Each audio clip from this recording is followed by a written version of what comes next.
नमस्कार। आज मैं उत्तिष्ठत् जाग्रत के विषय में कुछ चर्चा करूंगी। उत्तिष्ठत् जाग्रत प्राप्य वरान् निबोधत क्षुरस्य धारा निशिता दुरत्तया दुर्गम पथस्तत् कवयो वदन्ति। कहा गया है परमा संप्राप्ति जो है सीधे छुरे की धार के समान। धर्म का जो पथ है सीधे छुरे की धार के ऊपर होकर चलना। प्राकृत में जनगण बोल सकते हैं। वे लोग अत्यंत साधारण हैं, सिंपल हैं, अज्ञान है, बुद्धि शुद्धि नहीं है, फिर सीधे छुरे के धार के ऊपर कैसे चलेंगे। फिर भी उनके मन में जानने की इच्छा जगता है कि परमा संप्राप्ति का उपाय क्या है। उपाय है भक्ति। भक्ति के पथ पर चलने के लिए साधन का भी जरूरत पड़ता है। जैसे ये भौतिक शरीर को एक जगह से दूसरे जगह के ले जाने के लिए साधन का जरूरत पड़ता है। कुछ दूरी आसपास में 5-10 किलोमीटर के अंदर जाने में मोटरसाइकिल में चले जाते हैं। उससे ज़्यादा 100-200 किलोमीटर जाने के लिए 4 व्हीलर कार में चले जाते हैं। अदर स्टेट जाने के लिए, अपना राज्य से दूसरे राज्य की ओर जाने के लिए ट्रेन का सफ़र करनी पड़ती है। अदर कंट्री के लिए जाने के लिए फ्लाइट का सफ़र करना पड़ता है। तो ये भौतिक शरीर को, ये जो भौतिक शरीर है, इसको एक से दूसरे जगह जाने के लिए इतने साधनों का जरूरत पड़ता है। तो आत्मा को भी परमात्मा के पास जाने के लिए तो साधन का जरूरत पड़ता है। साधन का जरूरत तो पड़ेगा। वो साधन क्या है? भक्ति के पथ पर चलने के लिए परमात्मा के पास पहुँचने तक साधन क्या क्या है? वो साधन है साधना, सेवा और त्याग। इसके साथ साथ यम नियम का पालन करना पड़ेगा और विश्वास, श्रद्धा, सत्य, निष्ठा, दृढ़ता के साथ भक्ति के पथ पर चलना पड़ेगा। यही है भक्ति के पथ का साधन। तो हमारे गुरुदेव श्री श्री भगवान आनंद मूर्ति जी, श्री श्री आनंद मूर्ति जी भगवान बोलते हैं, तुम लोग भक्ति के साथ, निष्ठा के साथ काम करते जाओ। भक्ति के पथ पर आगे बढ़ते चलो। याद रखो, जहाँ भक्ति है वहाँ परमात्मा है। ज्ञानी जो हैं वो तार्किक हैं। उन लोगों को, वो ज्ञानी लोगों को जो तार्किक हैं, ये धर्म का पथ छुरे की धार के समान है। लेकिन जो साधक हैं, जो भक्त हैं, उनके लिए कुसुमास्तीर्ण, एक पुष्प के बराबर, फूल के समान है। यदि भक्ति के द्वारा परमात्मा के लभ्य है, परमात्मा की प्राप्ति है, तो भक्तिमान साधक परमात्मा को प्राप्त करेगा ही। लेकिन इसके लिए दृढ़ता होना चाहिए। दृढ़ता के बारे में एक छोटा सा मैं कहानी बताऊंगी। एक महाजन थे, उनके एक हेल्पर थे। वो जो हेल्पर थे वो डेवलप माइंड की नहीं थे।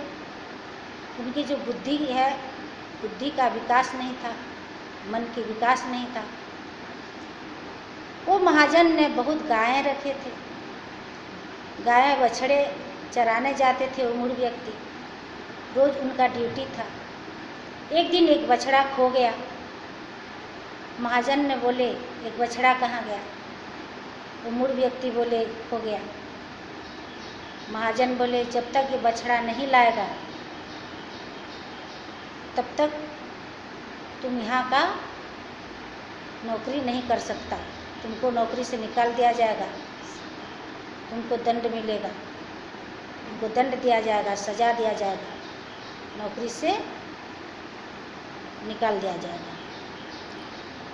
वो बेचारा सोच में पड़ गए, रोजी रोटी वहीं चलता था, दुखी हो गए और उसी क्षण घर से निकल पड़े बछड़ा को खोजने के लिए। खोजते खोजते खोजते खोजते घनघोर जंगल तक पहुंच गए, कहीं नहीं मिले। घनघोर जंगल में एक तपस्वी तपस्या कर रहे हैं। वो मूढ़ व्यक्ति देख के खुश हो गए, एक आदमी तो है, जाके पूछा जाए। गए, पूछे हे महात्मा आप मेरे बछड़ा देखे हैं क्या? मेरा बछड़ा खो गया है। तो ऋषि तो तपस्या कर रहे हैं, तपस्या में मग्न है, वो देख नहीं रहे हैं, सुन नहीं रहे हैं, बोल नहीं रहे हैं। वो मूढ़ व्यक्ति बार बार पूछे जा रहे हैं आप बोल क्यों नहीं रहे हैं, सुन क्यों नहीं रहे हैं, देख क्यों नहीं रहे हैं? हे महात्मा मेरा बछड़ा खो गया है, कृपया मुझे बोलिए, बता दीजिए अगर देखे हैं तो आँख खोल के देख रहे हैं तपस्वी। तो सोचे तपस्वी ये तो डिस्टर्ब करेगा बार बार मुझे। वो सोच के बोले मेरा भी एक बछड़ा खो गया है, मैं खोज खोज के थक गया इसीलिए आकर बैठ गया। तो मूढ़ व्यक्ति बोल रहे हैं हे महात्मा हम लोग ऐसे करते हैं, आपका बछड़ा मैं खोजता हूँ, मेरा बछड़ा आप खोजिए। मेरा बछड़ा सफ़ेद रंग की है और आपका बछड़ा कैसे है बताइए। तो ऋषि बोले ठीक है, मेरा बछड़ा है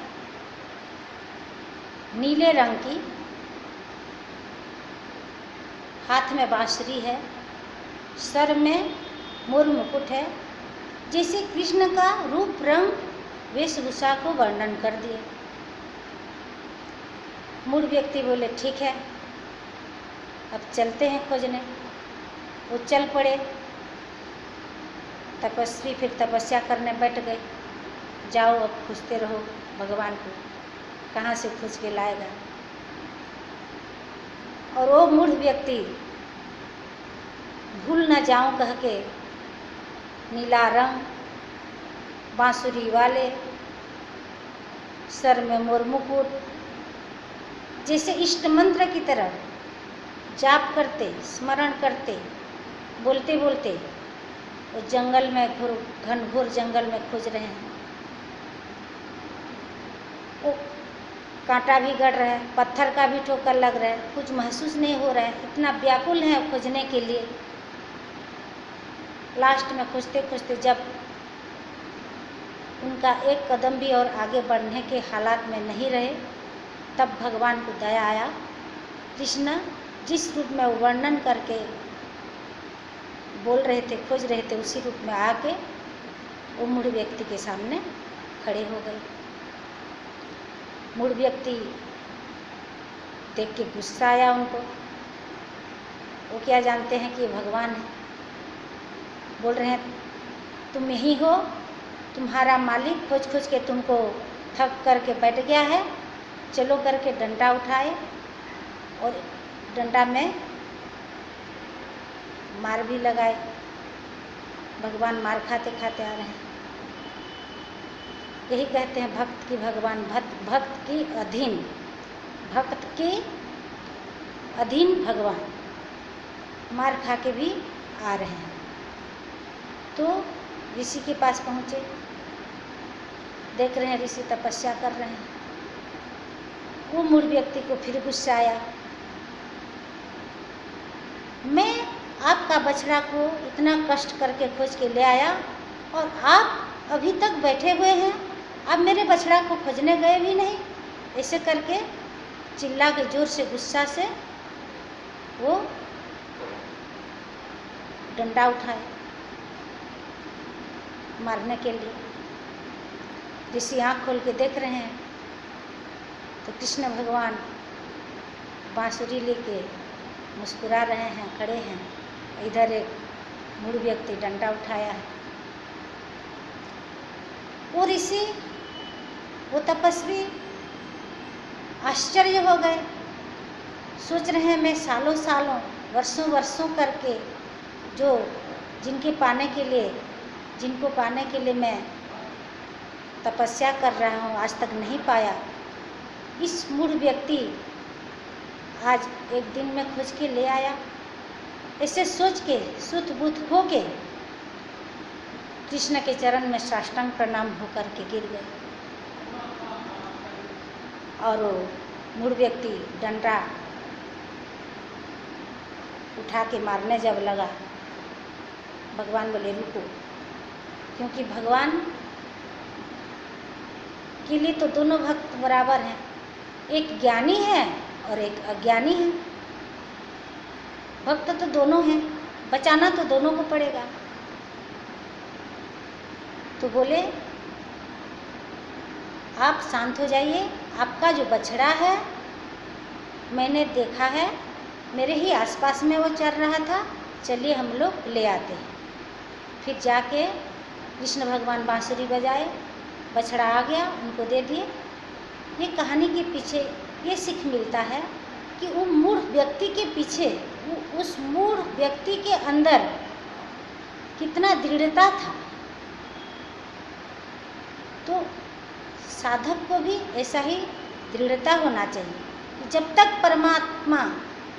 परमासम प्राप्ति नहीं करेंगे, परम पुरुष परमात्मा को नहीं पाएंगे, तब तक हम जितना भी बाधा आए, विघ्न आए, संकट आए, विपत्ति आए, आंधी आए, तूफान आए, जो भक्त है वो गुरु को, चरण को पकड़े रहेंगे, परमात्मा को पकड़े रहेंगे।